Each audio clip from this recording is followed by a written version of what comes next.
Great. Good morning, everyone. It's a beautiful Monday, June 8th, year of our Lord 2026. My Cordaro Jewelers watch tells me it's 9:15 and change. This is the Bob Cordaro Show. I am he. Broadcasting today from States of America. I can prove it because we've got UFC fights on the lawn of the White House. It's also the place where the brave, like the veterans we salute today, thanks to our man John Basiliga and his Great Eastern Roofing Systems.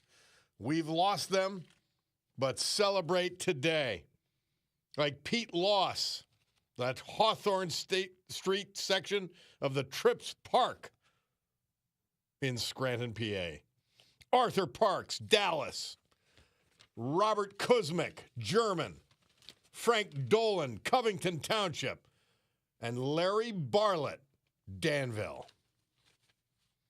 The United States of America, found with a certain knowledge and understanding by our amazing, irreplaceable, profoundly wise founding fathers who knew that government should not be, could not be, and because of their Constitution, never would be our parent, our guide, our direction, our salvation. Not any of these things. They knew that government power, because of human nature, should only be a necessary evil designed to protect an organized society. Anything more, and freedom would be lost. The United States of America, the country where, for the first time in human history, freedom was declared by law to be an unalienable right granted to each individual by God. It could not be parceled out to groups. It could not be controlled by government or government officials because our great American Constitution ensures and codifies freedom of speech, freedom of religion, freedom of association, economic freedom, and even freedom of the press, no matter how it's abused by the left. Now, because they were armed with these freedoms, and only because of that fact, a ragtag bunch of immigrants, many of them rejects from around the world, they and their progeny created the richest, most powerful, most culturally diverse and accepting nation ever to grace our planet Earth. America, the only place specifically invented and designed so that every American can live their life in the manner they choose, unlimited by their background, upbringing, race, color, or creed, unhindered by the government or those who would use government to control others for their own comfort, benefit, or power. This Bob Cordaro Show will always be convincingly conservative, lovingly logical, proudly and passionately patriotic, and reliably right.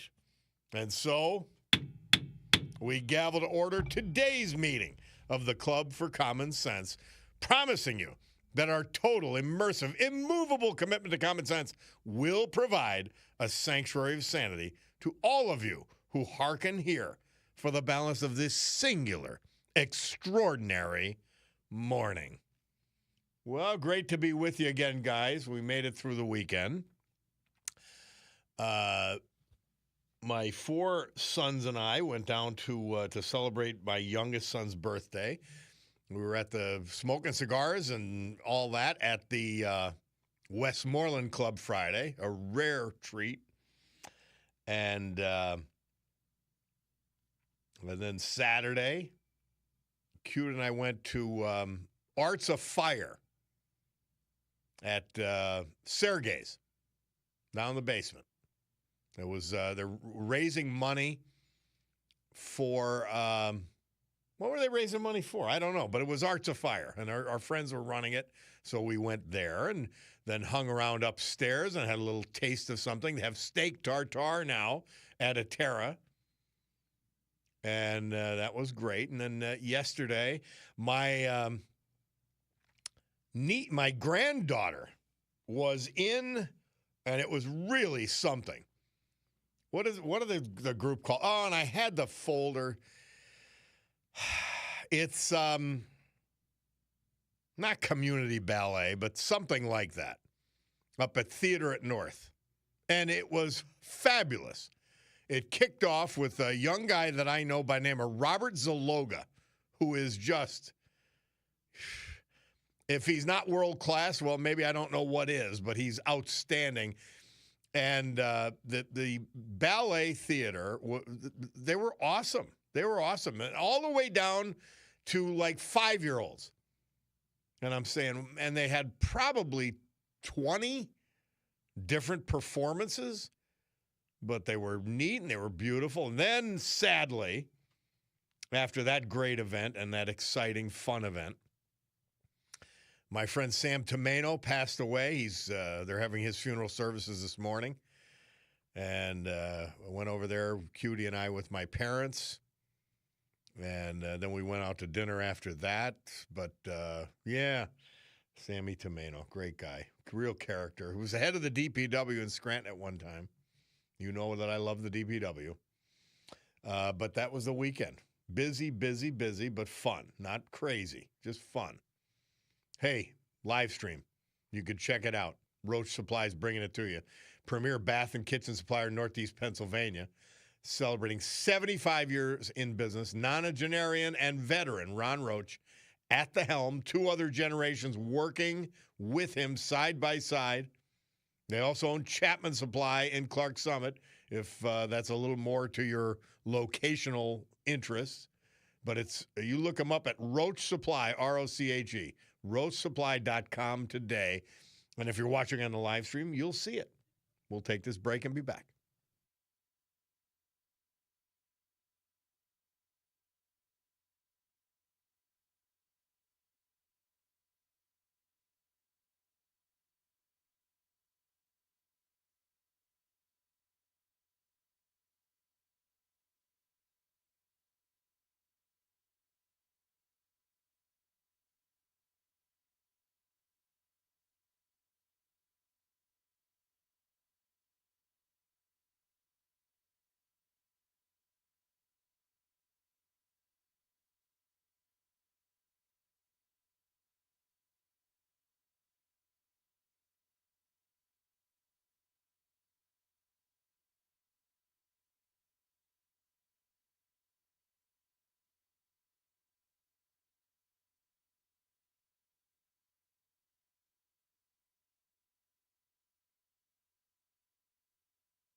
Roy Orbison. This date, 1960, released his hit Only the Lonely. And 1966, that big merger, AFL, NFL, and the announcement of the Super Bowl being created. Fascinating. June 8th, 1966. Bob Cordaro back with you. Roy Orbison's song from 1960 when it was released. By the way, Paige Cognetti, our awful mayor who's trying to use us to run for Congress against Rob Bresnahan. She was campaigning, and a lot of you get in touch with me about this rain tax. Well, guess what? A guy named John Carson, who authored the executive order that created the rain tax, he was campaigning for Paige Cognetti last week. Just please remember this. There is not one person or one goofy, crazy idea that she will not swallow and try to force on us if she was elected to Congress. Please. Never mind the incompetence as mayor. She's the worst mayor in my lifetime. And sadly, I live there now. But take the incompetence out of the mix, because let's assume you don't know any better. I happen to live there, so I do. Left-wing lunatic on every idea. So here's one of the geniuses from the Obama administration, John Carson, campaigning with her and passed the rain tax. That's a number of thousands of Northeast Pennsylvania families. They pay a fee for the rain that falls on their homes and in their driveways. That's so insane. You couldn't make it up, but Paige Cognetti and her pal, John Carson, did. Please remember that. Somebody texted Bob LTS, Governor Josh Shapiro, new campaign advertisement, and he's looking out for kids, giving them free breakfast. Josh Shapiro feeding hungry bellies. And the listener asked, well, why not the transgender ideology? That issue swept under the carpet until after the November election. Yep. He's a phony, just like Cognetti. They're complete phonies. They don't care about you. They care about their agenda.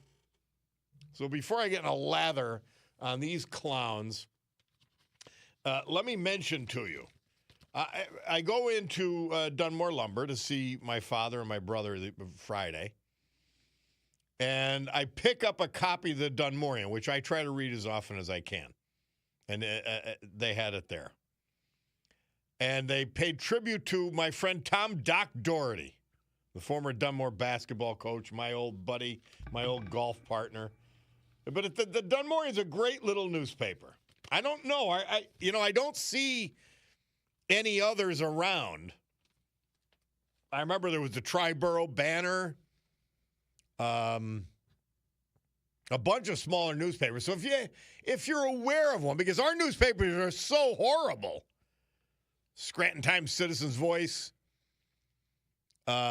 yesterday's news, sometimes known as the Hazleton Standard-Speaker, they're so awful and so biased and so crazy, frankly, that you got to go to these normal papers that are reporting on what's going on in our community. And they've shucked most of the staff who used to report on local events and local people and good things that are actually happening. You wouldn't know it. It's just devoted to anything anti-Trump, anything anti-Republican. These crappy newspapers. It's just disgusting. But there are papers like the Dunmorian still doing good stuff. But yeah, if you've got a local newspaper, text me or something or call. Give me your thoughts on it. Our number is 570-883-0098 to call or to text. We are going to listen to our sponsors, hear about them, what they've got to offer. We'll come back with a Veterans Tribute, the weather, and then more.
Our veterans, this hour as with every hour, and this day as with every day. Brought to you by our man John Basiliga. And on Mondays, we like to feature his first company, his biggest company, Eastern Roofing Systems. Headquartered in Jessup, they are the premier roofing contractor in the eastern seaboard of the United States. Yes. Commercial, institutional. And guess what? We're lucky. Because they're headquartered here, they'll do your project in Northeast Pennsylvania, bringing all that expertise, all of that buying power, and they'll even do your house because it's, hey, this is home. Eastern Roofing Systems. So about a week or so ago, I received a letter with some documentation from Barbara Kalteski. I don't know if you guys remember, but at one time I featured, and every so often I bring it up, the 17 enlistees from the 1700 block of Hawthorne Street, all in World War II. Well, one of those was Barbara's Uncle Pete. Pete lost, he passed away December 21st at the age of 94, year 2012. He received the Purple Heart on Veterans Day. After almost 65 years, he is resting in that glorious, blessed plot of land called Arlington National Cemetery. Well, back in 1943, the family of Private Peter Loss, who was 24, lived at 1723 Hawthorne Street. They got a letter saying he was missing in action from our War Department. One of 7 children in the Loss family. A year and 3 months, 4 months later, they found out that Private Peter Loss, September 2nd, 1943, reported in the local papers he was a prisoner in the Philippine military prison camp number 1. He was held by the Imperial Japanese Army. They received a card to that effect. And they let him write on it, and it said, "I'm thinking of you. Hope everyone is well." Private Loss had enlisted in the Army in 1940. One of, please listen to this, 5 brothers serving and enlisted in our military. The other 4, Corporal John Loss, Private Joseph Loss, Private Walter Loss, and Seaman Thomas Loss. Oh, they're not done yet, this family giving. A brother-in-law of the 5 boys also served. John McCallow, another Hawthorne Street hero. My gosh, I get overwhelmed every time I think about it. Well, this isn't even the end of the story. Because when he was interred, he heard the bomb that dropped on Nagasaki. You can't even make this up. And that was reported by the Daily News. They heard the Army Air Corps raids on the Japanese home islands. He says he was near the entrance to the shelter with the camp commandant when I heard it. It had a larger rumbling to it, a deep rumbling that lasted about a half a minute. It was just one huge sound. We couldn't figure out what made a sound like that.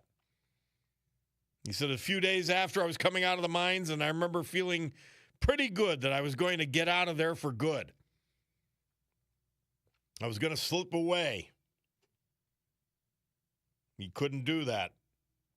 But he remembered the blast at Nagasaki. Purple Heart, Arlington Cemetery, Hawthorne Street, Peter Loss. Amazing. That's our veteran this hour, brought to you by our man, John Basiliga, and his Eastern Roofing Systems. Thank you, Barbara.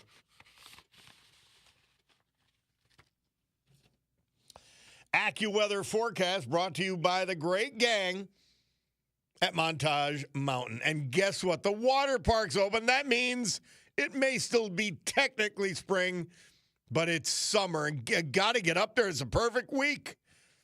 Today, mostly sunny, high 81. Tonight, clear, low 55. Tomorrow, mostly sunny, very warm, high 86. It'll get down to 64 overnight, but Wednesday, back with warmth, humid with some sun, then turning cloudy. An afternoon thunderstorm a possibility, high 83, low 69. Thursday, hot and humid with intervals of clouds and sunshine, couple of afternoon showers and a thunderstorm, high 91, low 69. Friday, hot and humid with clouds and sun. Afternoon thunderstorm possible, high 91, low 64. This is a week for Montage. Man, is it ever. The Montage Mountain Water Park. We'll take a break. We'll be back.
Well, you know what that song means. That means Tina Morocco is here, global sales advisor at Sotheby's International Realty, Naples, Florida. She is your trusted guide for Florida real estate, specializing in Southwest Florida. You could reach her by contacting Sotheby's International or checking out their beautiful website, or go right to the source. Tina Morocco, Muracco, TinaMorocco.com, or Tina Morocco on any social media.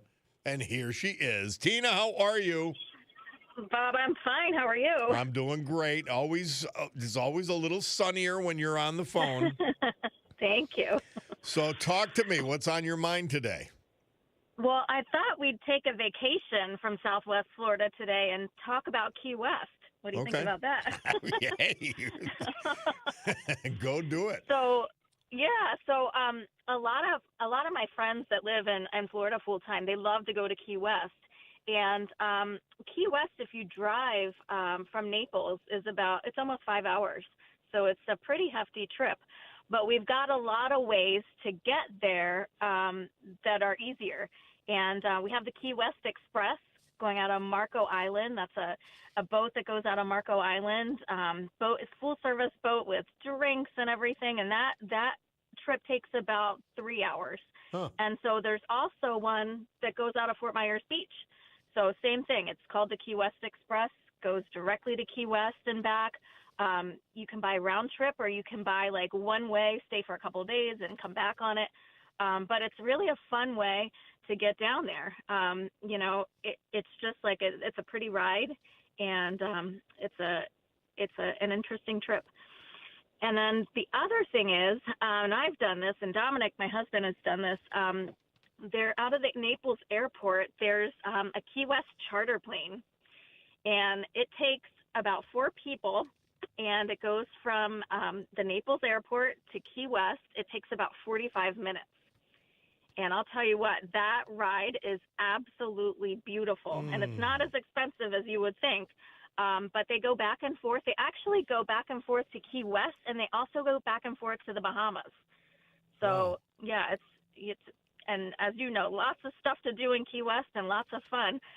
But if you're here on vacation, in Naples or Southwest Florida, if you're in Fort Myers Beach and you want to take a day trip or even like an overnight stay, it's easy to get to Key West from here. From here, we don't think of taking vacations from Naples. Right. We think that's where we go, but Key West is different. It really is different. It's an island culture, and lots to do there. I love going to the Hemingway House and the Truman Little White House. It's just a lot of fun, and of course, Duval Street. Well, and you can only take so much of it. Right. A day or two is enough. So it's an easy little side excursion when you're in Southwest Florida. How about that? Right, exactly. Yeah. And like I said, a lot of my friends do it just because, it's just a getaway. It's not a staycation, but, it's just a nice getaway. Especially in the summertime. The Key West Express is it's under $200, but a lot of times they have specials certain times of year, to try to get people to go. So, it can be like $100 to get there. So, and what's interesting is that Key West weather is the same pretty much year round. So, exactly. So if you're looking to beat the heat, it actually is a spot you could go to. Yeah, it's about 80 degrees all year round, and it's beautiful, nice breeze. Something I never think of. You bring it to us, and we let you show us what the world down there is all about. Tina, thank you so much. What a pleasure. Absolutely. Yeah, sure thing. I'll talk to you soon, Bob. Look forward to later in the week. Yeah, take care. All right. Tina Morocco, Global Sales Advisor, Sotheby's Realty in Naples, Florida. You could reach her by checking out that website or calling Sotheby's in Naples, or go right to the source, Tina Morocco, MURACCO.com, or on any social media, Tina Morocco. We'll take a break. We'll be back. It's the Bob Cordaro Show.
We're going to do a little something on the Battle of the Bulge to tie together all the other battles we talked about with Rick Bigelow this year.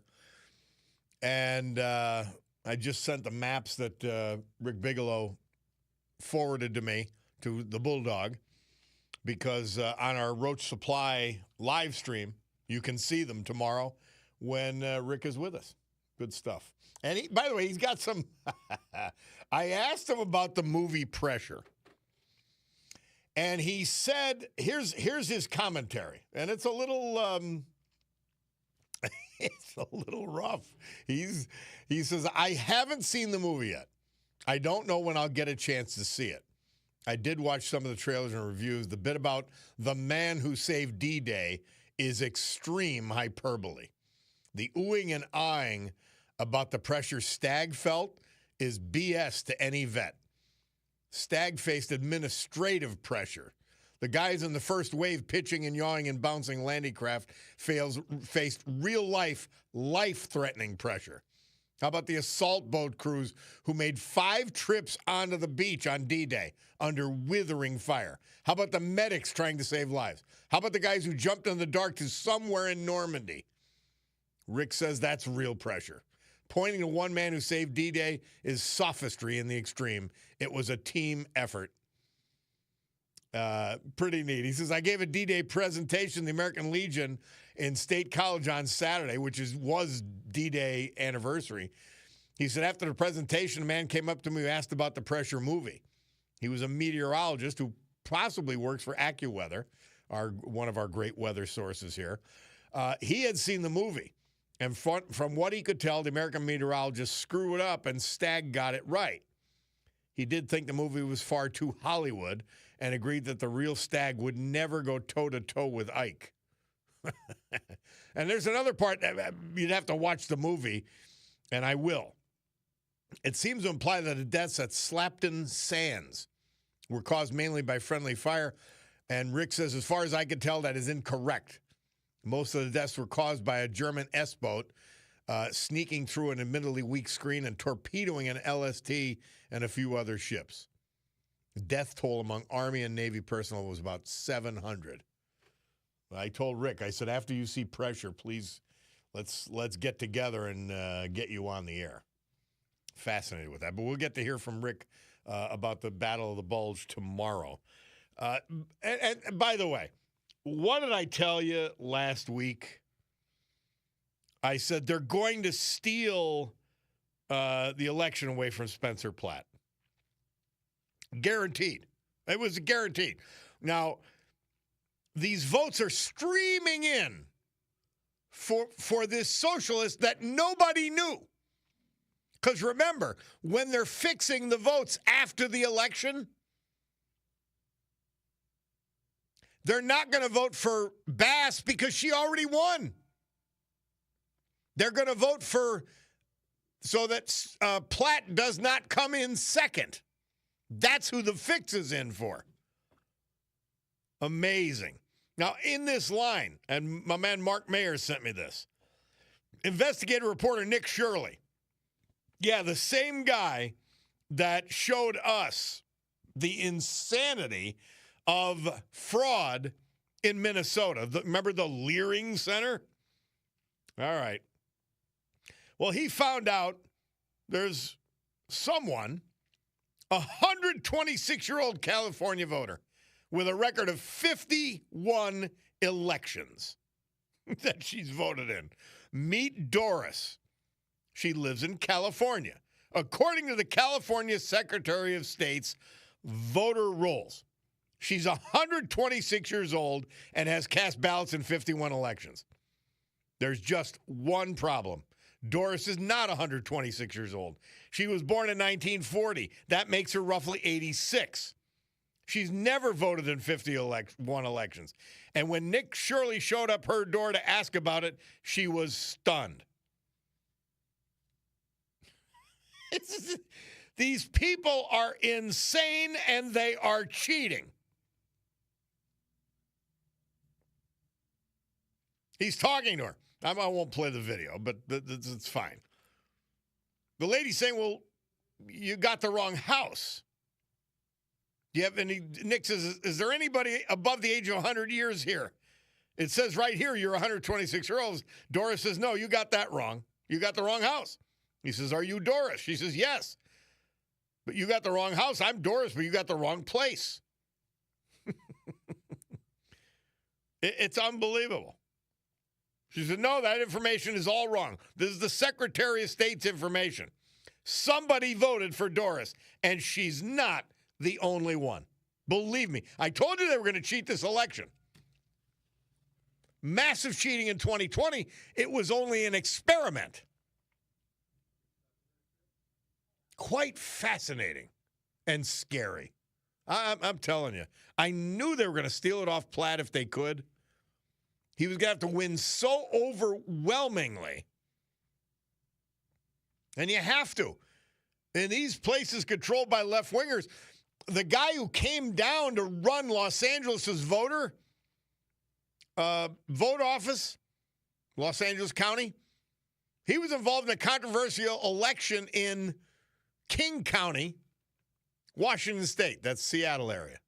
I mean, and there's been scandal after scandal, but he's still there. And they love him. You know why? Because he wins them elections. And apparently, he's going to win this mayor race for the left wing. Disgusting. Absolutely disgusting. Happening right under our nose. Right as we're watching. Stolen election, Los Angeles, California. All right. My Bacardo Jewelers watch tells me it's 10 o'clock and change. That means we've got to go to the news. Let's do that. We will come back.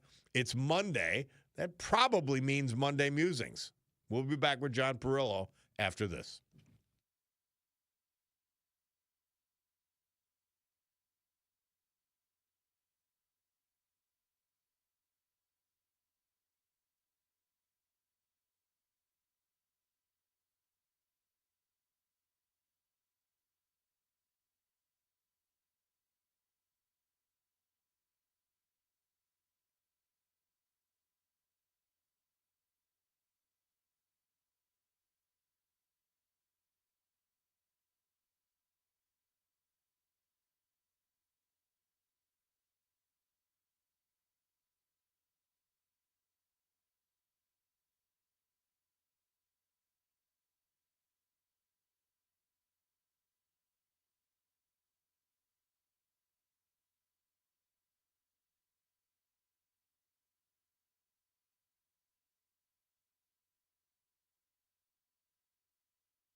Great. Good morning, everyone. It is 10:07 a.m. on my Cordaro Jewelers watch. This beautiful Monday, June 8th, year of our Lord 2026 here in the great Northeast. This is the Bob Cordaro Show, and I am he. And it's a big day to fight for America, defend our values, and honor, with the help of our man John Basiliga and his Great Eastern Roofing Systems Company, the brave who have made us and kept us free. People like veterans we've lost, but celebrate today, thanks to John.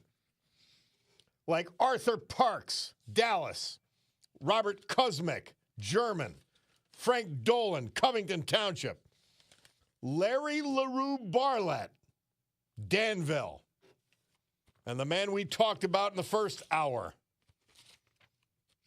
Japanese prisoner of war, World War II veteran, Hawthorne Street resident Pete Loss.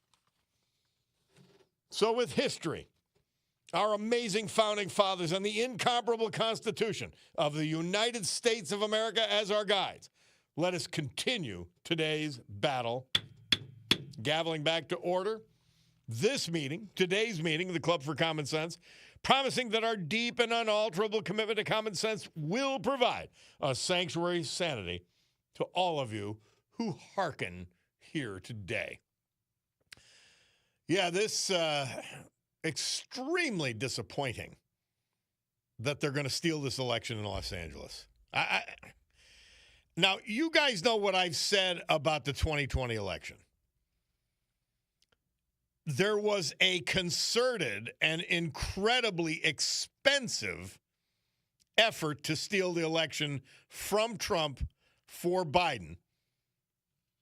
There's not even a doubt about it. Between Mark Zuckerberg's $419 million to infiltrate voter bureaus in all the key areas,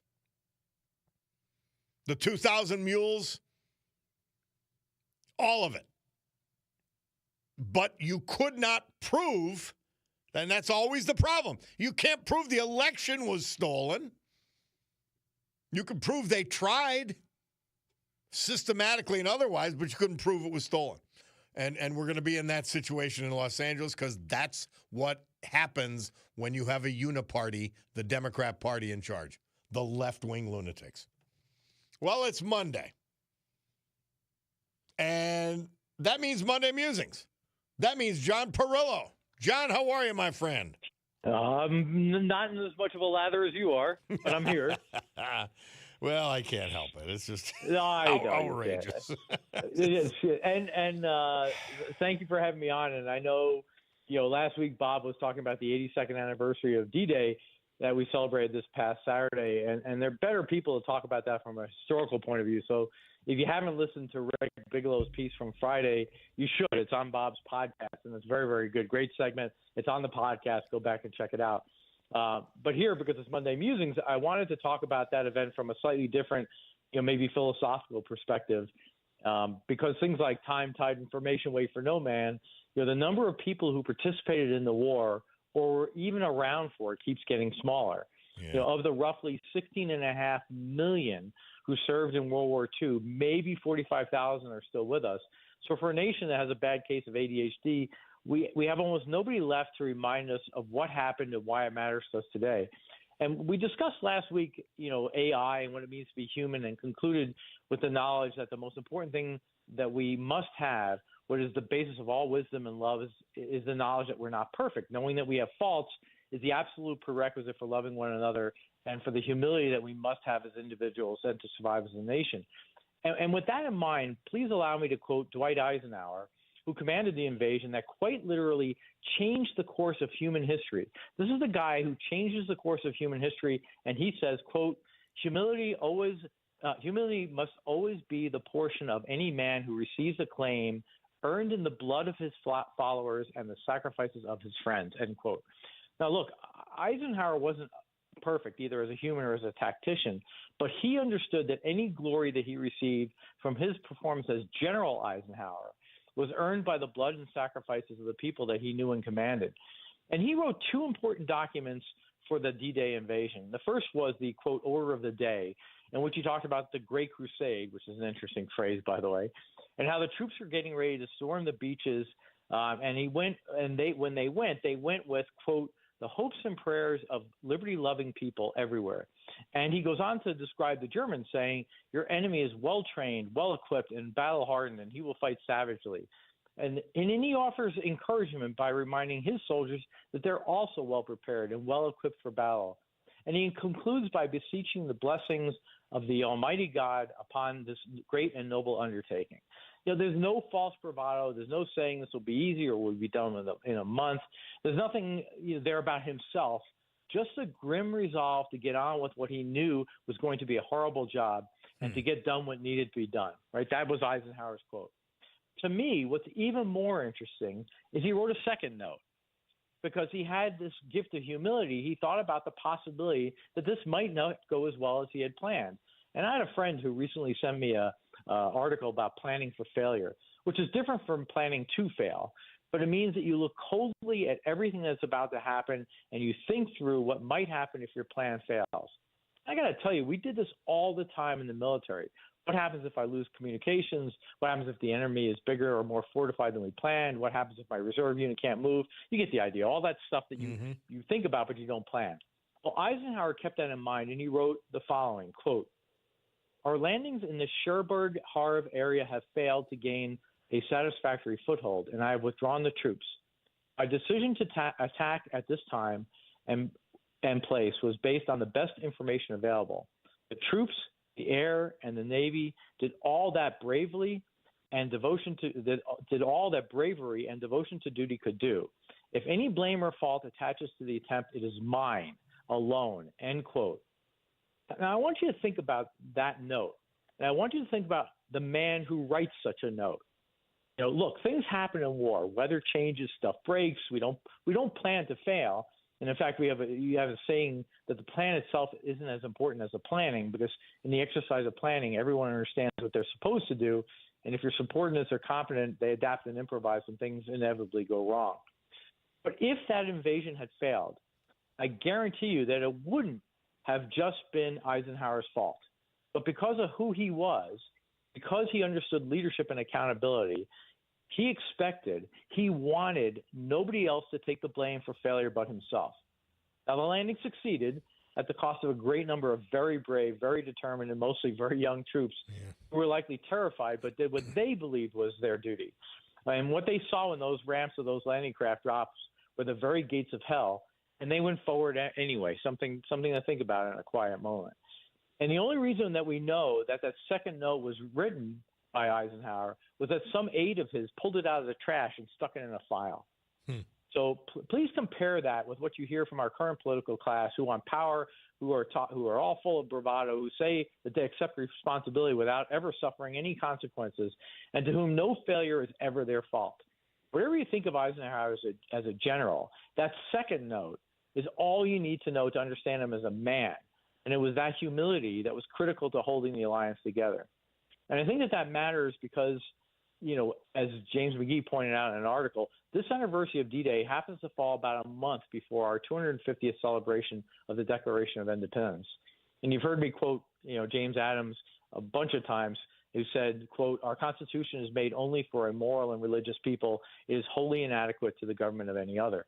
And that meant that not just our political leaders, but we as citizens had to understand both morality and religion in order to select leaders for us, people like Eisenhower, who understood the use and misuse of power. And we certainly should acknowledge, as Roosevelt said, quote, this day set upon a mighty endeavor, a struggle to preserve our republic, our religion, our civilization, and to set free a struggling humanity, end quote. And we should, as time continues to steal these people from our country, honor them as Bob does daily. And as the old military toast goes, us and those like us, damn few left. But we should also look at the D-Day anniversary as a chance to look at the kind of leadership that was displayed by people like Eisenhower, strong certainly, but also humble and accountable, and demand that of the people we vote for. That a person is in our tribe is not enough. We need to demand more. And we owe it to those we honor this past weekend, and we owe it to ourselves to do just that, or our ancestors won't be celebrating our country's next 250 years. And I thank Bob and his program for constantly going back and talking about these veterans. And as you listen to their biographies and you listen to what these people did, you owe them something. You owe them to live a life that's worthy of their sacrifice. That's the only thing I think the veterans ever ask of you. So and I tell the listeners, we have to vote. We don't have to storm the beaches. We have to go vote for common sense. That's all I tell them. Like, there's the duty. It is a pretty easy one. Maybe takes a half hour, maybe less. Just do that. Thoughtfully. Do that thoughtfully and demand your leaders be the kind of leaders that you want. If the person's in your tribe but they're not good enough, don't elect them. Amen. Let's hold out for better people. We need that. Thank you, Bob. Well, always a pleasure. Our man John Perillo, and somewhat brief today. Normally it takes you longer than this to say hello, John. Oh, I had to get a breath in, so thank you. Well, thank you so much, and I like that perspective on D-Day, because we hear about the bravado, we hear about all of that, but we don't hear about the responsibility that these people and their leaders took for that amazing effort. Thank you, John. Yeah, to you, thank you. And to you, your listeners, I hope you guys have a great week, and I look forward to being with you again next week. Well, you started us off right. Thank you, John. We'll take a break. We'll be back. It's the Bob Cordaro Show.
During the Six-Day Middle East War, 1967, this date, 34 American servicemen killed when the Israelis wrongfully attacked the USS Liberty, a Navy intelligence gathering ship in the Mediterranean Sea. The Israelis later said it was mistaken for an Egyptian vessel. And then musically, Murph tells us, Procol Harum had the number one hit in the UK with Whiter Shade of Pale. And Cutie and I, on Saturday, or as she would say, sorry, we stopped at Ragnacci's to see Murph and to see Bobby Ragnacci and my brother and Joy, and had a great little time there, too. So it was a good weekend. Bob Cordaro back with you on the program. Yeah, this D-Day, these battles, I can't get over them. And I don't think we are intended to get over them. So I was very appreciative on the Monday after the anniversary date that John wanted to talk more about D-Day. It's just astonishing. The bravery, the courage, the planning, the logistics, the solidity, the brilliance. All amazing. All amazing. Let's go to our man Andrew from Jersey. Andrew, how are you? Hey, thanks for always remembering, and I'll take you off speed. Thanks for always honoring the vets. I just want to comment, you probably saw Trump blow up with the Meet the Press Welker lady. Yeah, I saw Did that. you see that? Yeah. And she's still saying there's no evidence there was fraud in 2020. First, it's standing. Like the courts didn't say there's not evidence. They said there's no standing. They're not going to look at, like if you had a videotape and you said there's evidence of the person break, and they say, well, we can't view that tape. That doesn't mean the evidence doesn't exist. And Georgia, the fake water main break, and they kept counting. Yep. And every state like Pennsylvania, Trump has the lead. Then all of a sudden, at 2 o'clock in the morning or whatever, they all flip. And when the Republican poll watchers are thrown out, in one video, the guy's physically thrown out in Detroit. From that point on, none of those votes are valid because he's not allowed. And also sometimes they were kept where they couldn't see. And I saw this video where the police were actually given a court order to the poll worker, I think in Chicago, and they were saying you have to let the Republican poll watcher. And she said, no, we'll look at that tomorrow with our law. So she was defying the court order with the police. And that's why fraud prevention, like the Save America Act, is exactly what is necessary, because after the horse is out of the barn, you can't undo it. And you can't prove the 2020 election was stolen. You could prove they stole votes. You could prove they tried to do it on a massive scale. But after the fact, it's over. Now we're going to be proving that they're stealing this election off of Platt in Los Angeles, but that doesn't mean we can prove it definitively, right, to undo the election. And it's crazy, man. It's a disrespect to all the vets that you honor. Yep. And if it could be on the other foot too, the Republicans could try the same. So to honor our country, but our vets, we're not a third world country. It's a disgrace. But thanks for all you do honoring the vets. Well, thanks for taking the call. Hey, always a pleasure. Thank you, my man, Andrew. By the way, Washington Free Beacon, they have an article, I believe today, I got it today. Pennsylvania mayor running for the House on record of cutting waste. She spent $75,000 on an equity plan that called to put DEI at the core of every decision. In other words, she is a left-wing lunatic, Paige Cognetti. It's designed to equalize outcomes between more and less advantaged groups.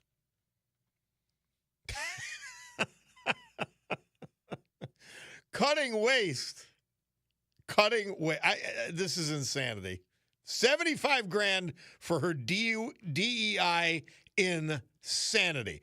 When I tell you that she's a left-wing lunatic, please Believe me. Now, if you are, well, then that's who you vote for. But most normal people get that it is just discrimination in woke clothing. It's insane. But there's your page. That's your left-wing, lunatic, incompetent mayor.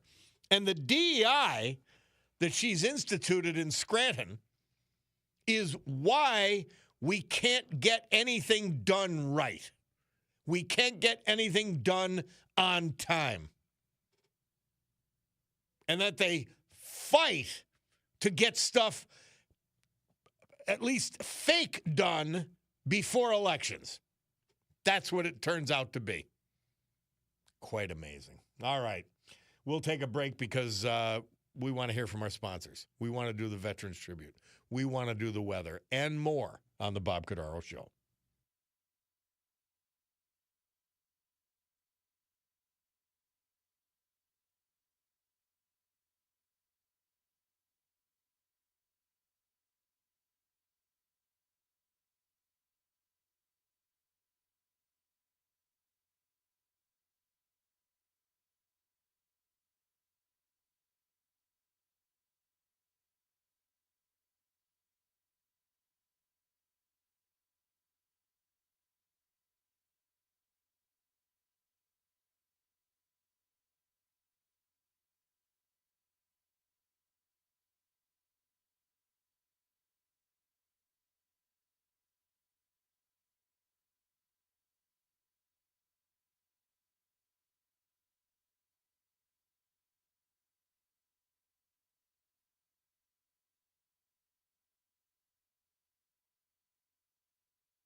Our Veterans Tribute.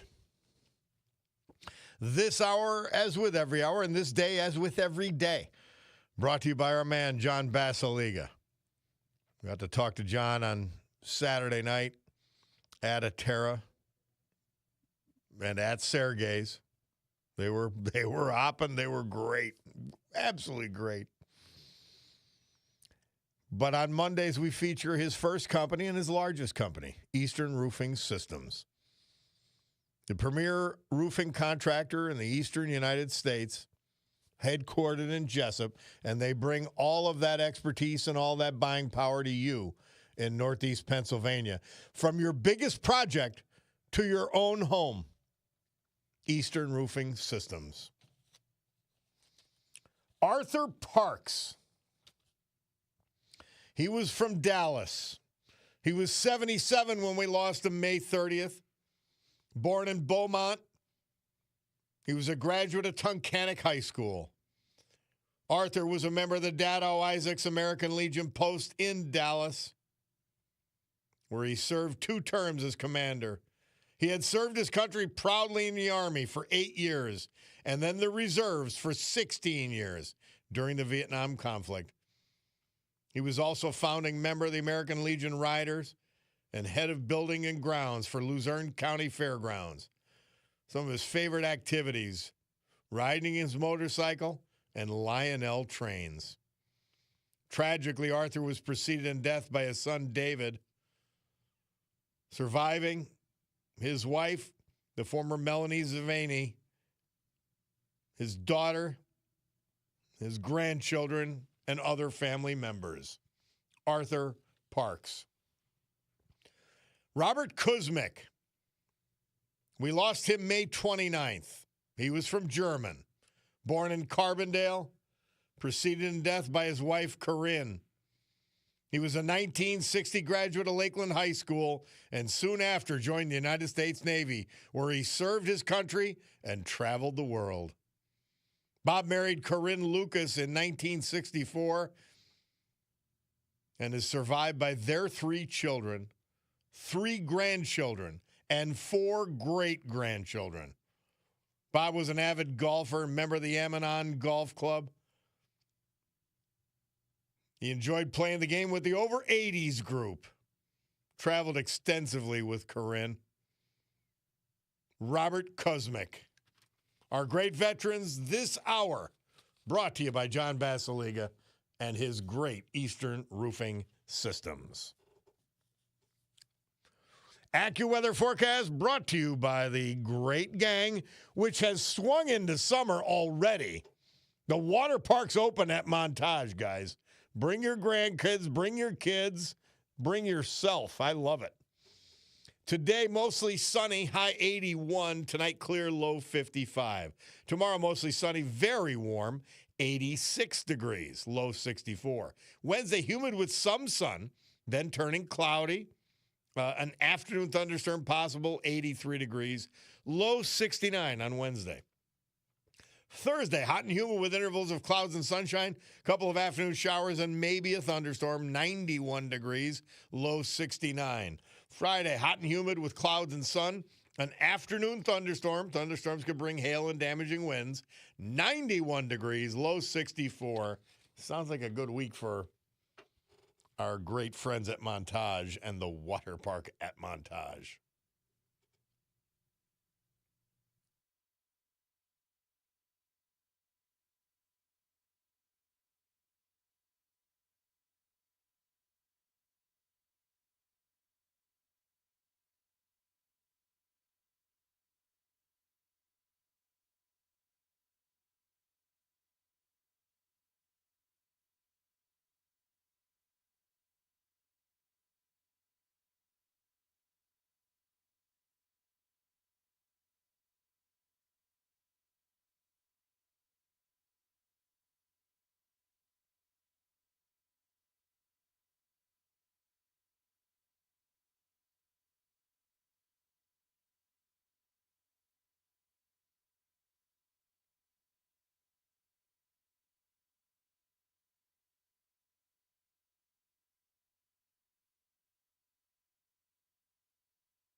Tommy James and the Shondells. They moved up to number 5. This date, 1968, with their hit Moni Moni. Nobody knows what that means, do they? I guess it's a woman's name. Bob Cordaro back. Somebody texted, Bob, we need our communities to pay attention to how FEMA dollars are being distributed for never-ending feasibility studies while our communities remain vulnerable. I've lived in West Pittston for 35 years. They have been the same paying consultants and engineers for 13 years to study a level. And we don't even have a preliminary design. This isn't right. We are told it's grant money when we ask at council meetings. I'm happy to shine a light on that. This whole scam of consultants and nonprofits and NGOs, they just disclosed a housing nonprofit in Manhattan, New York City, has been renewed for about $300 million. By the way, by the Mamdani administration, 2 months after its leadership was indicted. Now, how did they solve this problem? They appointed another one of their pals to monitor that they don't steal the money. This is the level of insanity that government has descended to. And when you talk about the Page Cognettis of the world, this is what you're getting in microcosm. How long do you study a levy for? And it goes on and on and on. Thank you for bringing that up. I do. I appreciate that very much. It's because it's confounding. Now, one thing that is clear and one thing that is done well is that our friends at Roach Supply, they've made themselves the premier bath and kitchen supplier in Northeast Pennsylvania. 75 years in business, which means that they do it well. They do it with integrity. They're great to deal with. Visit Roach Supply, R-O-C-H-E, roachsupply.com today for your kitchen and bath. They're the best. Yeah. So do you see the insanity? I mean, this money's not getting, that's why I call it faux compassion, F-A-U-X. They're fakes. They're phonies. The money never gets to the groups it was claimed to go for. Even the crazy groups. Do you think they actually have the Muppets in Iraq? No, the money never got there. The NGOs, the nonprofits, the consultants, the law firms, they got the money.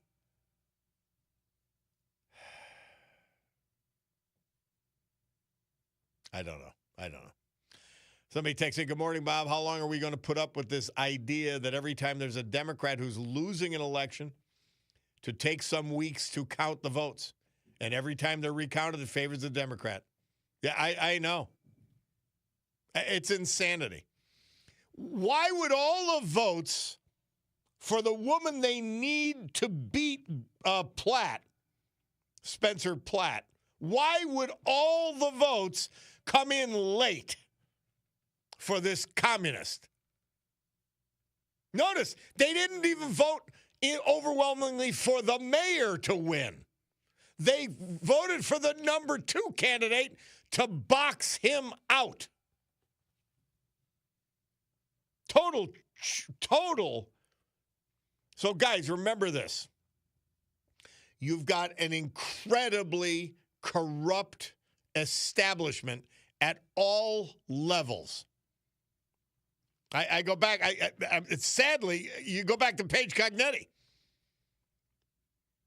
She spends taxpayer dollars. Now, by the way, City Hall, which was big enough to house city government plus the police when the population was 150,000, now that it's less than half, they need another building. And guess what? Not just any other building, one that where the people on the board of directors of Fidelity Bank donated $15,000 of the mayor's race. Probably donating to the congressional race.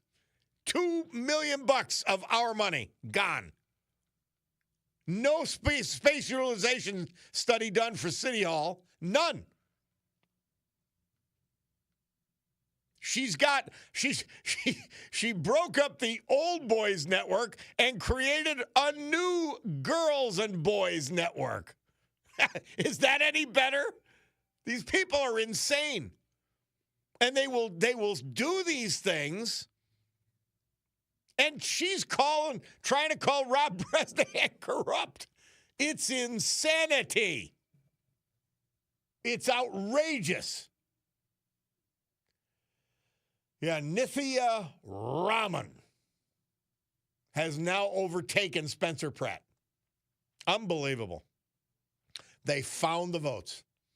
There's the old story about LBJ. His first congressional race, might have been his Senate race. He lost. And they were stealing votes, and they said, well, you don't steal them until you know how many you need, LBJ. Come on, Lyndon. And he straightened it out the next time and stole enough votes. But he stole them after he knew how many he had to steal. That's what they're doing in Los Angeles. What, almost a century later? Unbelievable. We'll take a break. We'll be back. It's the Bob Cordaro Show.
Bread. They really make it with you. This date, 1970. And my friend, I just ran into him at my granddaughter's graduation, his granddaughters as well, Scabo Scott. And he's retired. He was a great accountant, gutsy accountant, by the way. Anyway, he sang Bread. I don't remember the guy's name. That was the name of the group. But he sang that, I believe, that song. And I mean beautifully in the Dunmore Shindig way back when. I think of him every time I hear Bread. And I was so nice to see him back at that graduation. By the way, it was I couldn't remember the darn name of the Civic Ballet that I went to see yesterday. It was Scranton Civic Ballet Company. Helen Geis is the artistic director.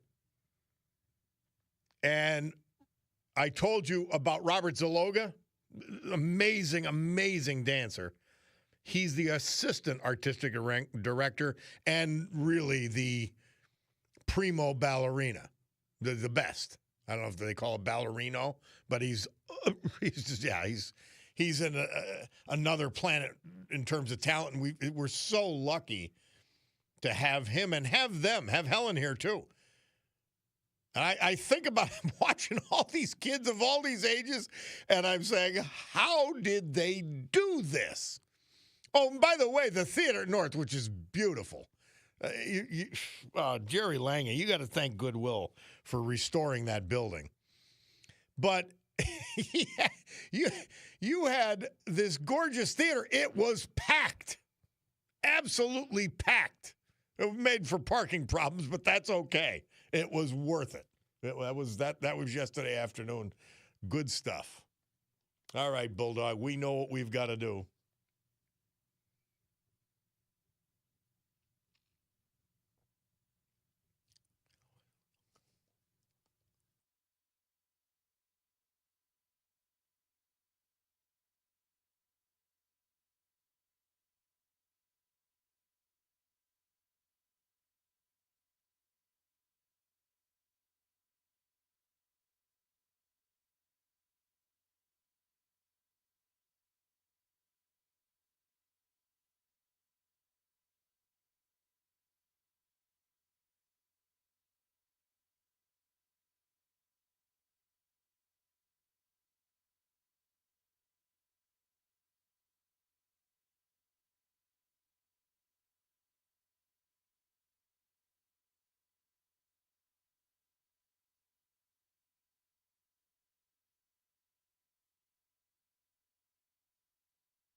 Idiot in chief, Joe Biden, despised by Democrats.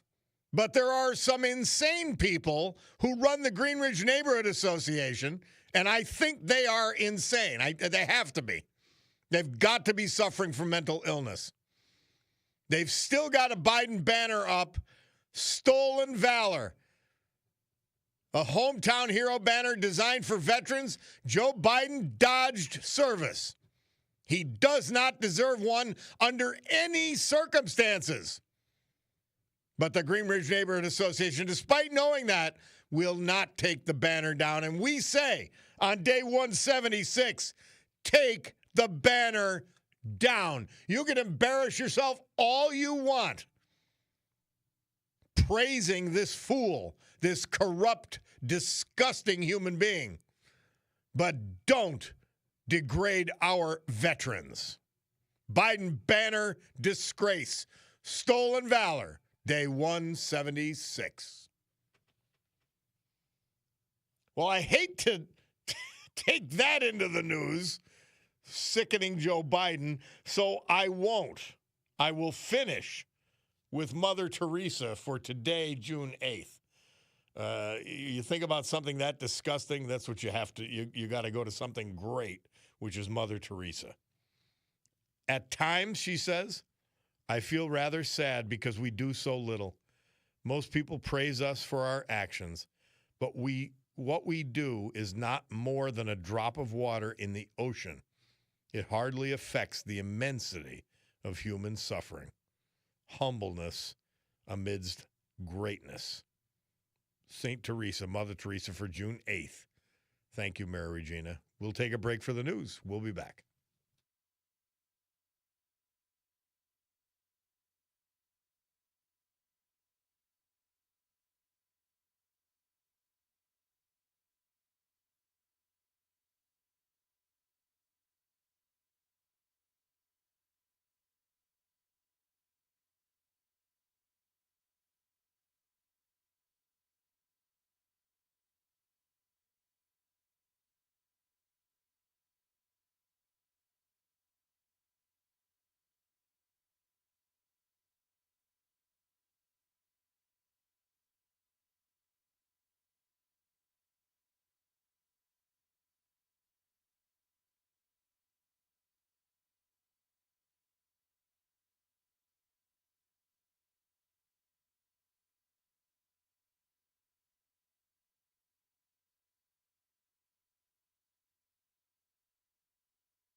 Great good morning, everyone. It's 11:08 a.m. on my Cordaro Jewelers watch this beautiful Monday, June 8th, year of our Lord 2026 here in the great Northeast. This is the Bob Cordaro Show. I am he, and it's a big day to fight for America, defend our values, and honor with the help of our man John Basiliga and his great Eastern Roofing Systems, the brave who have made us and kept us free. People like veterans we've lost, but celebrate today thanks to John. Like Peter Loss of the great Trips Park section of West Scranton, a World War II Purple Heart recipient, and a man who was held captive by the Japanese. Arthur Parks, Dallas. Robert Kuzmick, German. Frank Dolan, Covington Township. And Larry LaRue Barlett, Danville. So with history, our great founding fathers, and the incomparable Constitution of the United States of America as our guides, let us continue today's battle. Gaveling back to order this meeting of the Club for Common Sense, promising you that our commitment to common sense is such that we will provide a sanctuary of sanity for you if you hearken here. By the way, my friend Sirius texted in. He said, you know, my father would have said Chapman Supply is not in Clark Summit. That's the sister company of Roach Supply. They're not in Clark Summit. They're in South Abington Township, damn it. All right. South Ab. You're right. You're right. But Roach Supply brings you our live stream, where you can see my smiling and alternately scowling moon face because they sponsor the live stream. You go to WILK, Bob Cordaro Show. Look for, maybe sometimes I mark today's date and I find it immediately. And Roach Supply, premier bath and kitchen supplier in Northeast PA, celebrating 75 years in business. Visit roachsupply.com today, ROCHE. All right, well, she's been patient with us, our friend Judy Zabel. And you had the Eagle Forum this past Saturday, Judy. How did it go? And it's sort of exposing this crazy materials that get into kids' libraries. And it is overwhelming. We had our meeting. There were 10 people present that all very interested. Unfortunately, there were not parents there. These were elder people. What I will be doing to put school boards on notice is that the school boards in Lackawanna County are going to have a visit. And we're going to have story time. And I'm going to read some of this trash to them and see how long before they shut me off. As I've observed, that's been one of the most effective things. They'll say, well, you're for censorship. And you start reading it, and they start censoring you. and I say, this is on the shelf in your library. The other thing that I've learned, Bob, is that many of these schools have gone digital, which is frightening. Because every student is given a tablet, thanks to that former man that we called a president. During COVID, they were given a tablet. Even before that, and they can download the books from the library on that tablet, and so they don't need to have their libraries anymore. Mid-Valley has closed their library. They have gone totally digital. And they're now pointing out, from a strictly educational point of view, it is not helpful to have kids all digital. No, and there are studies that prove that. I have just been given this morning another website to go on. It's called Parents Defending Education, and they come into your state if you need them. And they will defend your right as a parent to request whatever. They help you file a FOIA. And I find that filing a FOIA, they question you. I mean, the school will question, why do you want it? Well, that isn't the issue. The issue is I filed one and it's legal. Yeah. And I should not have to explain why I filed it. And you do not. I am totally, totally livid. And I hope that I can set a fire under every taxpayer in this county. We've just had our taxes raised by 33%. For crying out loud. That money goes to the school districts. What do they do with it? They buy books that trash our family freedoms, our faith, family, and freedom right, according to our great Constitution. Well, Judy, thank you for fighting for this. I mean that. We appreciate it. The other thing, Bob, is that we have talked about this issue for 40 years, but nobody has done anything in action. Mm-hmm. I mean, the politicians have all talked about it, and they click their tongue and they turn their head and go on their merry way.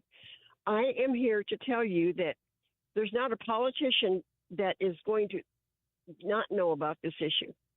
I am making it very clear. I will have an appointment with Rob Bresnahan on the national level. I will also have an appointment with Rosemary Brown. She is my state senator. And I'm trying to get an appointment with Kyle Mullen, my state representative. They are not going to have an excuse that they did not know about this. All right. Because we are going to make it known. Good. Thank you for your time. Judy, always a pleasure. You keep plugging. I appreciate it. And tell John, John Basilega, thank you for the Veterans Moments. I love it. Every day I listen. I will do that. He is into it 100%. All right. Thank you. All right, Judy. And it's not everybody could take on what many would say, well, that's a little fight. Some raunchy books in the school libraries. Well, number one, you're paying for them. You're paying for the books. And I mean, these are the educators. They should have an idea what is right and what is wrong to teach kids. It should be the most obvious thing. Something. Hey, somebody pointing out Bread played at the CYC in Scranton, May of 1972. And the Jersey Devil, says Bob LTS, lead singer of Bread, David Gates. Okay, I remember that. He also had some solo hits. Thanks, Jersey Devil. Somebody else texted in, I, too, had the privilege of being at the theater at North yesterday to watch the Scranton Civic Ballet. Both my granddaughters danced for the company. Then had a wonder family meal at the Old Brook Inn, which was fabulous, isn't it? Although my 11 and 9-year-old grandson said it was the longest 2 hours of their lives watching their sisters and cousins. But the way they did it, the way the Scranton Civic Ballet did it, they were like vignettes. And I think I'm using the right word. They were like 5 minutes. And then another one. And then another one. And I was thinking the costumes and I'm telling you, I was floored.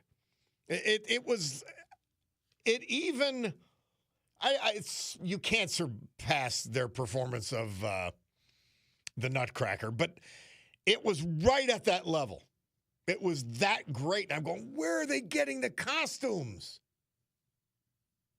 They were just great. They were great. Hey, let's get to Luciano from Luzerne County on this Los Angeles election. I'm with you on this. They're stealing it right before our very eyes. It's insane. Bob, I heard you Saturday, your rerun. Let me compliment you on that. You have good insight, and I'm not stroking your ego because the Bible specifically I'm unfazed by compliments, believe me. The Bible says Jesus detests a prideful heart, a prideful, arrogant soul. But anyway, let me just say this. I lived in California about 15 plus years. Mm-hmm. And what you said, I'll add what you said Saturday, please.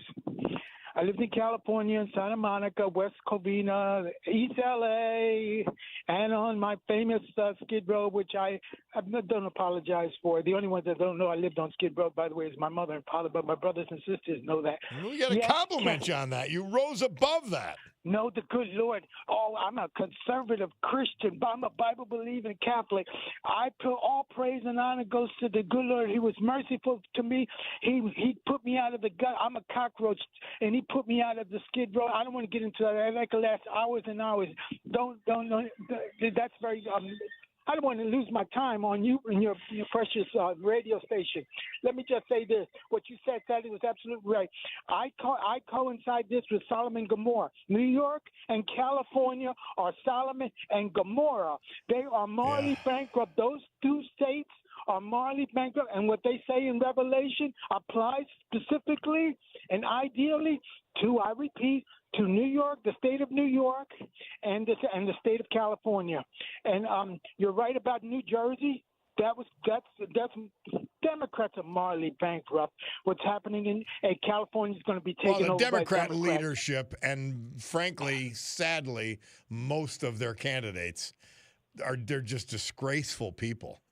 You can't be that stupid. So you have a different agenda. You can't be as stupid as they are. You can't be. Bob, you can be highly intelligent and be an educated fool. The Pharisees and scribes were intellectual theologians, and they crucified Jesus. So that's why Jesus took 12 fishermen, middle-class, working-class people. So you can be highly intelligent and be an educated fool. Yeah. Read the Bible, brother. Have a pleasant week, brother. Always a Take pleasure. care. Thank you, my friend. Thank you, my friend. Hey, we've got to take a break. Bob Cordaro, WILK. We will be back.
By the way, somebody texts in.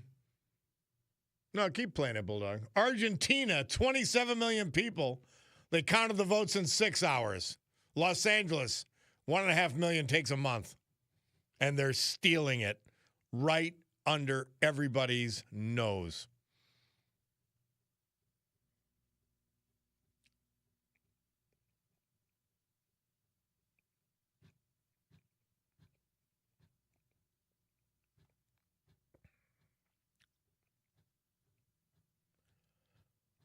Paul McCartney and Wings. Murph says they had the #1 album and the #1 hit with Band on the Run this date, 1974. My man Mayor Jamie points out, he says, throw out a good luck to the Mid-Valley Spartanettes. They're on their way to the States. Nice. And he says, my granddaughter Marley Morano is batting .461, fast as lightning, and she's just a freshman. How about that? Well, good luck, Mid-Valley Spartanettes. That's great stuff. Absolutely great. I'm happy to hear it. My man Mark Mayer, he sends me something more about the L.A. Steel, okay? You may not believe this. You may actually think I'm making this up. Now, they put all these crazy ways to allow you to steal votes that relate back to COVID, and they institutionalize. Now, you don't have to present ID. So they go by the signature. Now, listen to this. Election officials shall consider as explanations the following discrepancies in signature. #1, in other words, you could sign, it could look nothing like the signature, which is our only method of identification. Evidence of trembling or shaking in a signature could be health-related or the result of aging. The voter may have used a diminutive of their full legal name, including, but not limited to, use of initials, etc. The voter's signature style. It may have changed over time, which is exactly why you wouldn't do it. You wouldn't go based on signatures. #4, the signature, I feel like I'm doing a David Letterman top 10. The signature on the vote by mail identification envelope or provisional ballot envelope may have been written in haste. This is, #5. By the way, these are reasons to not disqualify someone whose signature doesn't match, which is the only method of determining who the voter is. All right, #5. A signature in the voter's registration file may have been written with a stylus pen or other electronic signature tool that may result in thick or fuzzy quality. What? #6. The surface of the location where the signature was made may have been hard, soft, uneven, or unstable. Oh, by the way, and look out, the voter may be disabled if their signature doesn't match. It doesn't matter. It doesn't matter if they're dancing like Fred Astaire in front of you. They may have been disabled at the time they provided their original signature. They continue. A signature that this is Los Angeles. I want to repeat it again. This is Los Angeles. They put these things in. You don't have voter ID. All you have is the signature. And they're trying to explain why you should not disqualify and use as explanations reasons why the signatures don't match. A signature that the initial reviewer identifies as possessing multiple, significant, and obvious distinctive different characteristics from the signature in the voter's registration record shall only be rejected if two different election officials unanimously, well, I mean, they don't even know how to write, so this is how bad this is. If they unanimously find, beyond a reasonable doubt, that the signature differs in multiple significant and obvious respects from all signatures in the voter's registration record. When evaluating signatures, election officials may review using broad characteristics to evaluate an entire signature as a unit, or they may narrow the scope of their examination to that of specific letters within the signature. In other words, you can let them vote no matter what. This was posted on X by somebody called Voice of Sanity, provided by our man Mark Mayer. It's insane. It's absolutely insane. Oh, Lord. Well, again, you got to, when you think of the insanity of the left and the Democrats, you got to think of something good, and that will be the Mid-Valley Spartanettes softball team. We'll take a break. We'll be back with our Veterans Tribute after we hear from our great sponsors.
Our Veterans Tribute this hour, as with every hour, and this day, as with every day, brought to you by our man John Basiliga.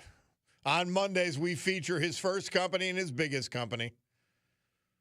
He started when he said, you know what, I'm doing roofs. Let me own this shop. And he started Eastern Roofing Systems, which is one of the biggest and is the premier roofing contractor in the eastern United States. And they take all that expertise, all that buying power, because they're headquartered in Jessup, and they bring it to your project here in Northeast Pennsylvania, even if it's just a house. Well, it's more than just a house, it's yours, right? Eastern Roofing Systems. Frank Dolan. He was 89 when we lost him May 28th. Boy, he looks so familiar. He was from Covington Township. Born in Elka Park, New York, Frank proudly served in the United States Army with the 1st Cavalry Division and enjoyed a successful career in engineering and construction. He owned and operated Dolan Walters Excavating and later served for many years as town engineer for Mount Olive Township, New Jersey. Frank was predeceased by his first wife, Regina Kovach Dolan, tragically by his son, Andrew Dolan. He lost all his brothers and sisters. Survived by his loving wife, Mary Padula Dolan, his children, his stepchildren, his grandchildren, his great-grandchildren, and Bo, his beloved dog. Frank Dolan. Larry LaRue Barlett, 78 years old, a decorated Vietnam veteran who loved the outdoors. He was from Danville. We lost him May 20th. Born in Berwick, he graduated from Nescapec High School, 1966. He then enlisted in the U.S. Army. Larry served the Army at Nike Hercules Base near Niagara Falls, New York. Became Specialist 4. Then he served all of us in Vietnam. He was awarded Army commendations, including a Bronze Star. He made the rank of Staff Sergeant for his achievements. He attended Luzerne County Community College, was employed by Dana Corporation as a heavy clamp operator, a member of the UAW Bargaining Committee. He also started and managed Berwick Employees Credit Union. He resided in a number of towns in our area, including Catawissa, where he and his wife Deb served as after-hours managers for the seniors at the high-rise. He and his wife moved to Danville in July of 2009. He was an outdoors guy, avid fisherman, hunter. He loved metal detecting. He enjoyed going to different lakes, loved picnics.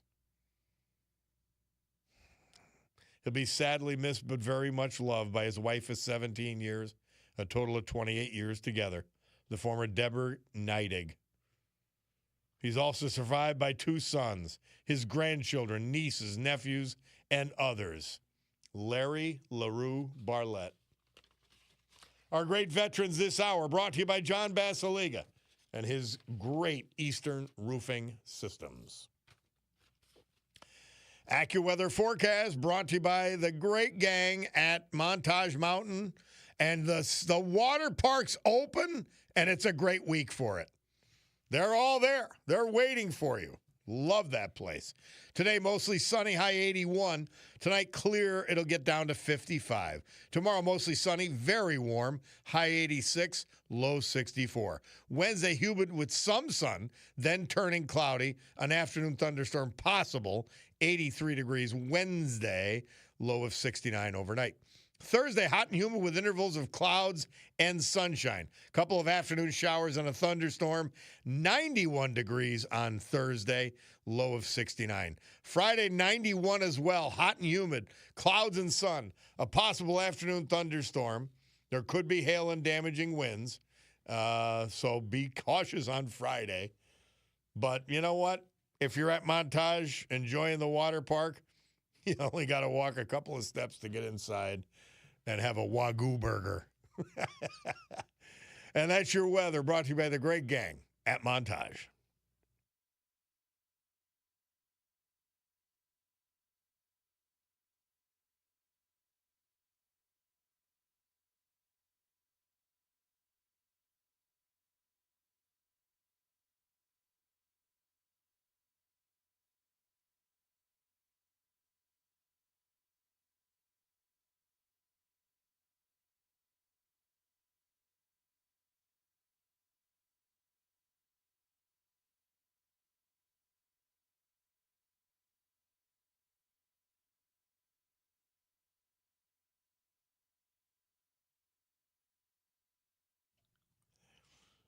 Thank you, Donald Trump, for making Washington, D.C., our nation's capital, beautiful again in so many ways.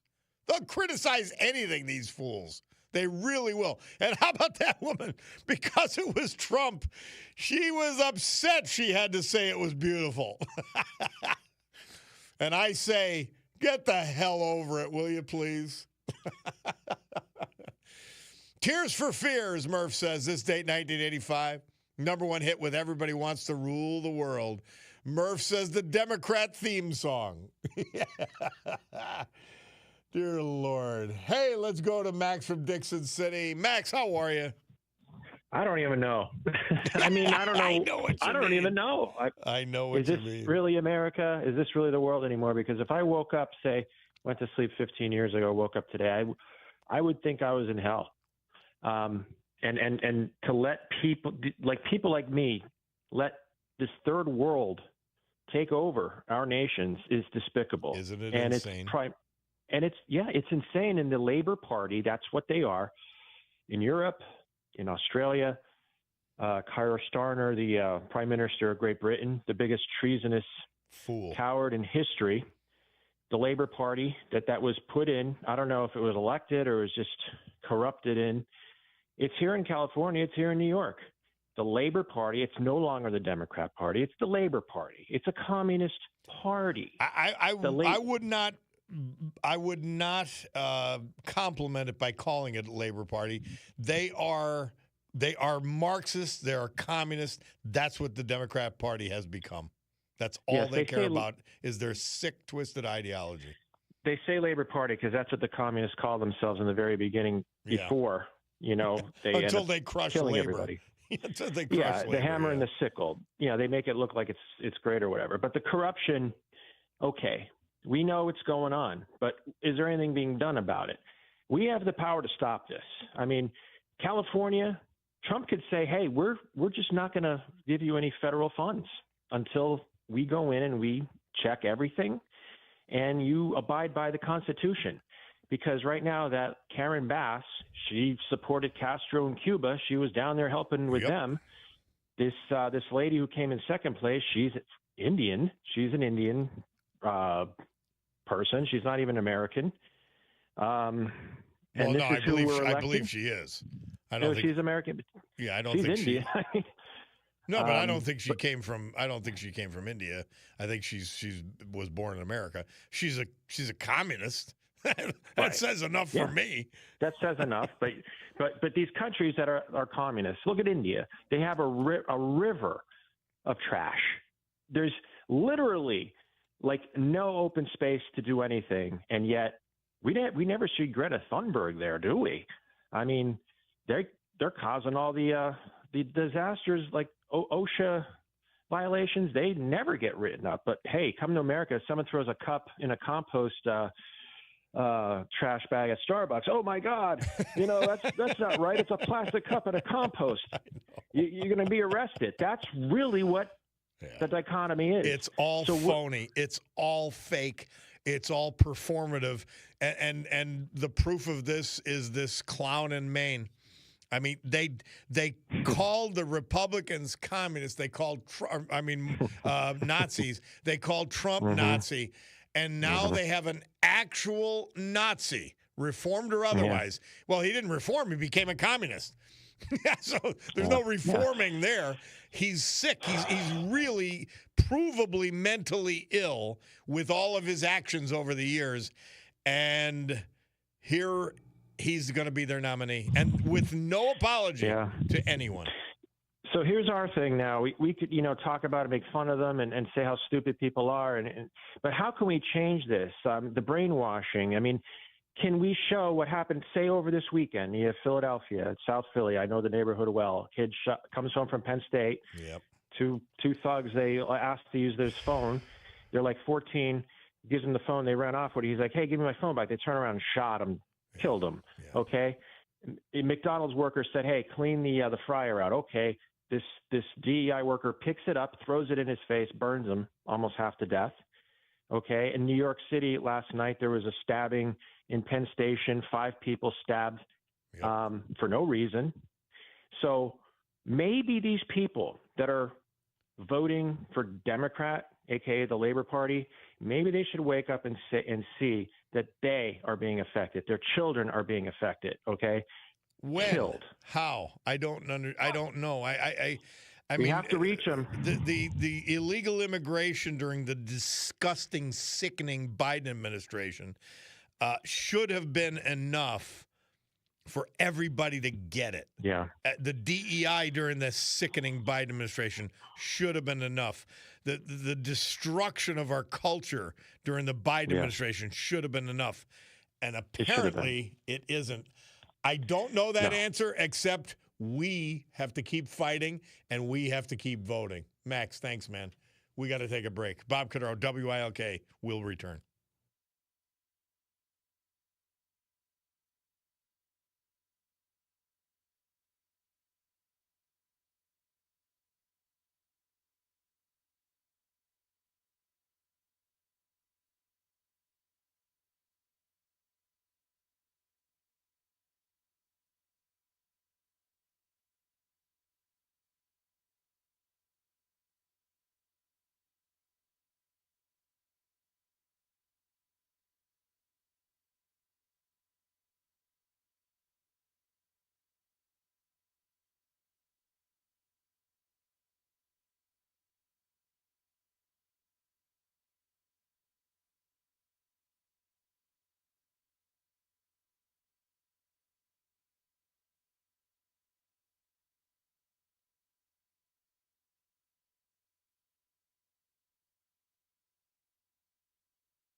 I'm looking for common sense and for voters to exercise the common sense that they have. And it would generally go against this Democrat Party. Now, somebody pointed out, and I don't disagree with them, when John Priller was talking about taking responsibility and all that kind of thing. Yeah, and admitting you're wrong when you're wrong. Well, you're not getting that out of Trump, and it's one of his failings. There's no doubt about it. But at least he's trying to save a country he loves from sick, twisted ideology of the left. And he's never going to be perfect. He can be a pain in the ass sometimes. And I always tell people, look, you have TDS, no problem with that.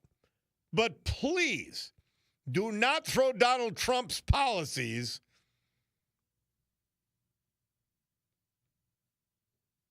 don't toss them aside. Because the policies are great. They're common sense. And they're saving us from what Biden did in his first term. They're saving us from the lunacy. Look at Paige Cognetti with the DEI spending our tax dollars. A fortune on consultants and all her left-wing buddies who then contribute to her campaign. $2 million for a building for people who contributed to her campaign. My Ricardo's watch says 11:50. Bloomberg Money Minute.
Proud to say I was there with my brothers and my father for Mickey Mantle Day, 1969.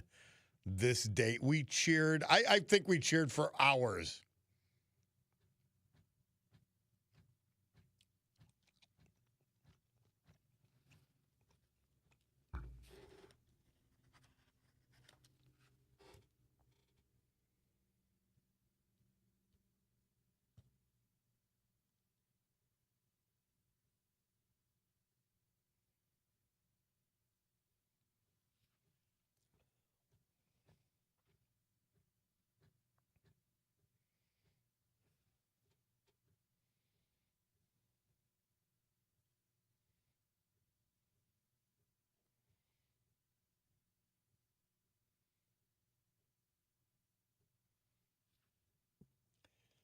Evanescence, #1 hit.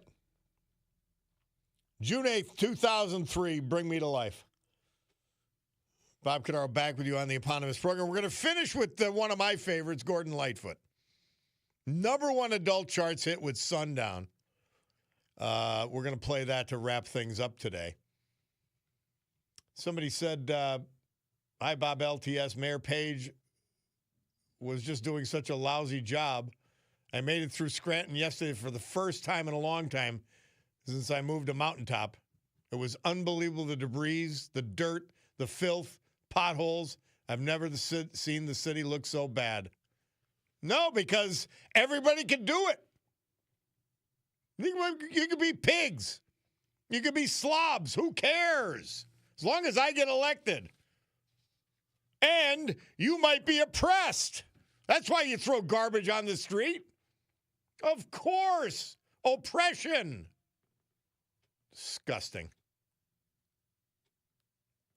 Somebody says it's time the Republicans got off their collective asses and started cheating as hard as the Democrats, or they're going to lose everything. Well, we're going to lose everything. I'm registered Republican. I don't consider myself a Republican. I'm common sense. What do I have in common with today's Mitch McConnell? Nothing. Nothing. I wouldn't vote for him to save my life. Just for example. In any event. The ballot box is so hard, the listener continues. There's an 800% turnout. I don't give a damn anymore. You're right. We've got to do everything they do. But see, we're not in a position to do that. You know where Republicans vote? They vote in places like Potter County, where everybody knows everybody. Crazy stuff. I'm telling you, these Democrats, this leadership, this party is a sickening disgrace. This Graham Plattner is just another absolute proof of how sickening they are. Absolute proof. The phoniness. How many sides of your mouth can you talk out of? And that's why they hate Fetterman. Here's a guy who's a Marxist, but he's honest. He's honest. He doesn't want communists in government. He doesn't want communist senators. How is that revolutionary? These are crazy people we're dealing with that run the Democrat Party. Hakeem Jeffries, I mean, think of these people. They're disgusting human beings. Sorry. Oh, when I talk about them, let's go to our veterans. The veterans we've lost because they were great. And they did something for the country, not themselves. Frank Dolan, Covington Township. Arthur Parks, Dallas. Robert Kuzmick, German. Peter Loss, Hawthorne Street. Trips Park section of Scranton. And Larry LaRue Barlett, Danville. Thank you to them, and thank you to our man, John Basiliga, for letting us talk about them. Guys, I have to go. That's what they tell me. The Sue Henry show's now. The Rob O'Donnell show this afternoon. God willing, I'll be with you tomorrow morning at 9 o'clock. But until then, I've got to say, Club for Common Sense adjourned. And adios. Have a great afternoon. Maybe up at Montage. Enjoy the water park.